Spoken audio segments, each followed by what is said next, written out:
Hello ladies and gentlemen, and welcome back to Snowrunner. So, in this episode, we are going and getting some towers to see what's out there, reveal a few things on the map, and then doing some more missions. So last time we made it to this garage and we started with our much better, nicer truck, the Fleet Star International. It doesn't have quite the range that the other truck does, but it's got a lot more torque and a lot bigger truck and can hold a lot more. This truck will probably be our main truck for the first region, maybe two, as one, it's my personal favorite, and two, I just think it's got more of a range and it's more upgradable. As you can see from down in the bottom right hand corner, we have the handbrake, we have engageable all-wheel drive, and we also have diff locks on this truck. Now, diff locks are absolutely amazing things, as they obviously lock the diffs, which allow you to have full rotation on both sets of wheels when going around a corner or on a hill, especially when you're in thick mud and stuff. So right now we're obviously climbing up this big steep hill, which I probably should have done this in the Chevy, the little ute that you get at the beginning of the game, but I decided to do it in this truck because I thought, why not? So we're going to go get an observation tower up here, and this observation tower will be one of the first things that we use to identify what kind of missions and where we're going. The observation towers don't reveal the map, but they do color the map, basically. They show you where everything is without needing to find it. Because you can just drive around and find everything without needing the observation towers. But the observation towers color the map and show you everything is and label it all on the map for you. So you don't have to look up where it is yourself or find it later on by looking for it when you're in a mission. It also makes traversing a lot easier when you get deeper in, because there are flooded compartments and parts of the map that show you that there's a road there, but there's water over it, or it's just an absolute quagmire beyond belief. So we're almost up here to the observation tower, getting close now, and once we're there we'll reveal the map, and I'll show you what I mean by revealing the map.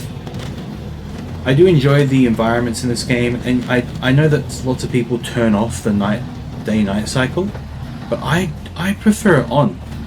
Like, yeah, I didn't turn my headlights on here because I'm a moron, but I actually prefer the day-night cycle in this. It gives it a bit more atmosphere, and I think considering the maps can be a bit repetitive when you're just in the forest, going through mud, getting frustrated, I feel like the repetitiveness of the maps makes up for that. Oh, here we are. Here's the tower. We just press X, gives us a little cutscene, and we're good. Now if we open the map, you can see where that... Oh, I have to do it twice apparently. But there you go. See, now we've coloured that part of the map in. And we can see that there's an upgrade there, we can see where our garage is, and we can see where that road goes now without needing to look too hard. That is why we collect the observation towers.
So as you can see, we just dropped off some consumables that we picked up to the storage in town, and as you can see up in the top right hand corner there, they want us to go and collect a fuel carrier trailer and 2 wooden planks. Now I can go to the lumber mill, which I'm planning on doing right now, as you can see, but I'm screwing up the waypoints, to collect the wood quite easily.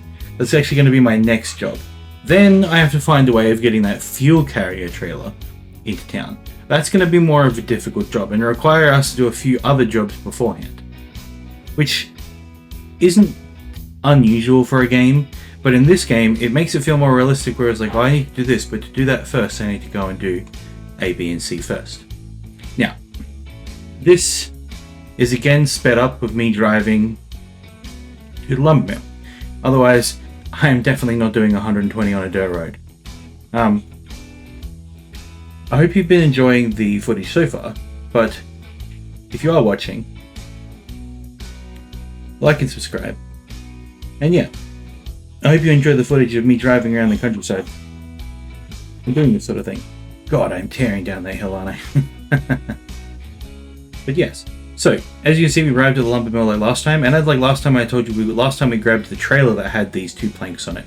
Now I can just pick them up from the lumber mill, do a quick reverse, quick 3-point turn, well, a horrible 3-point turn, and then take us out. Now weight is a thing in this game, whereas I came down this hill with no weight, now I have a couple of tons on the back of my truck. And yes, that does add up. And if you have a trailer on the back of that that's also full, that adds up. Which you'll see later on when we start collecting things like concrete and steel, that really adds up really quickly.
So you can see here us back in the Chevy. Yeah, I'm on the phone with someone. Just went and collected the raised suspension there. Making our way around the map now, just collecting what things we can see from the towers we've already unlocked, and maybe using the Chevy to unlock a couple of towers on the way. There we are, passing that fuel tanker that we need for the mission. And now we're back in our truck. So here we are back a couple of days later. Doing the same mission. We're trying to go and grab that fuel carrier container trailer up that we saw with the Chevy. We're going to go grab it with the truck because we can't pull it with the Chevy, and take it back to town. As you can see from the sped up footage here, we do a similar thing that we did at the lumber yard. We're just going to attach the winch to the back of the truck and haul it in. This again is in 2x speed. I found that recording this, playing this is much like the same as playing Death Stranding. It's great to play, but not great to show people. Unless you want to speed it up, because otherwise it'll take far too long to do most things. So yes, I'm just pulling the trailer into me because it's stuck in a bit of sand there, and I don't want to get the truck stuck in the sand. I'd rather it be on the hard dirt there. Good thing it's not raining today. And it is telling me to, flashing at me to fuel up, but I'm just going to take this thing straight back to the depot.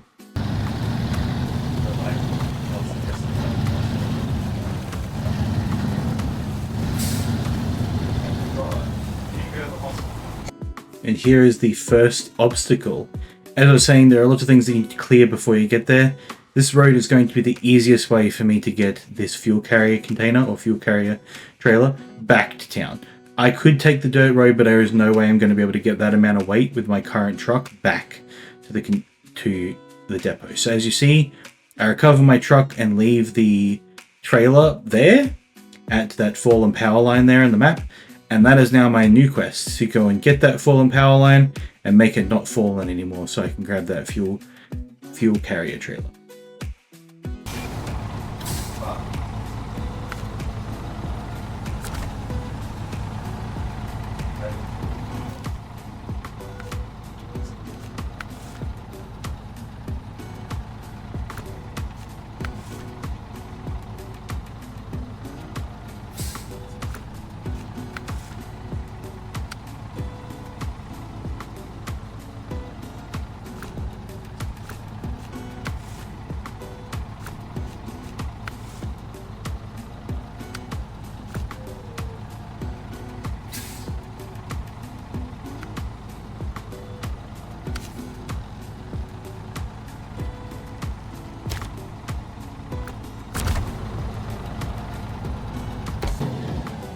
Now here's where that stuff about weight that I was talking about before comes into play. As you can see, this is a 4-load trailer, so that's got 4 loads of something on it. A big trailer, we haven't discovered it before, and here I am, my handbrake on, trying to pull this big sucker out, and as you can see, it's pulling me back because it's full of concrete. So I'm trying to give it a bit of welly, not really working. So this is part of what we need. We need 2 concrete blocks that has 4 on it, meaning that I can take 2 off of it, take it back to the garage and leave it there for the next time we need a couple of concrete blocks, which will come up. The other thing is metal beams, which I should have collected from town, but this was closer and on our way. So I'm just going to dig this out first, take it to the destination, which is just around the corner, and get on our merry way. As you can see, the first time in this video is that we're using the winch, winching myself out with this trailer. This trailer is a heavy sucker. I've got my foot fully planted on that accelerator, and yet we are barely moving. And yeah, I am in low range, but we are still barely moving. And trying to swing this sucker out, like, it did not want to move. It was so stubborn. So now it's out, we're on the road, and we're on our way.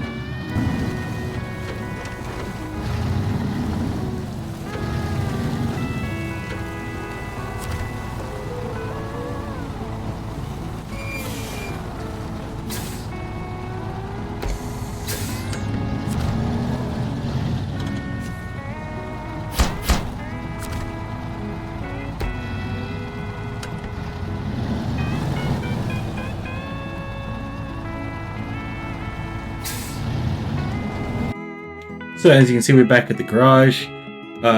Dropped off those 2 concrete pads we're not going to use, and grabbing this trailer that already has metal bars on it, that's sitting here at the garage. It is marked for this quest, so we can use it, but it also means that there might be something for another quest that needs it. It also means that we can sell this trailer once we're done, which is also another good thing, because this trailer, I'm going to leave it up there next to the fallen power line, and it will be used later on for something else.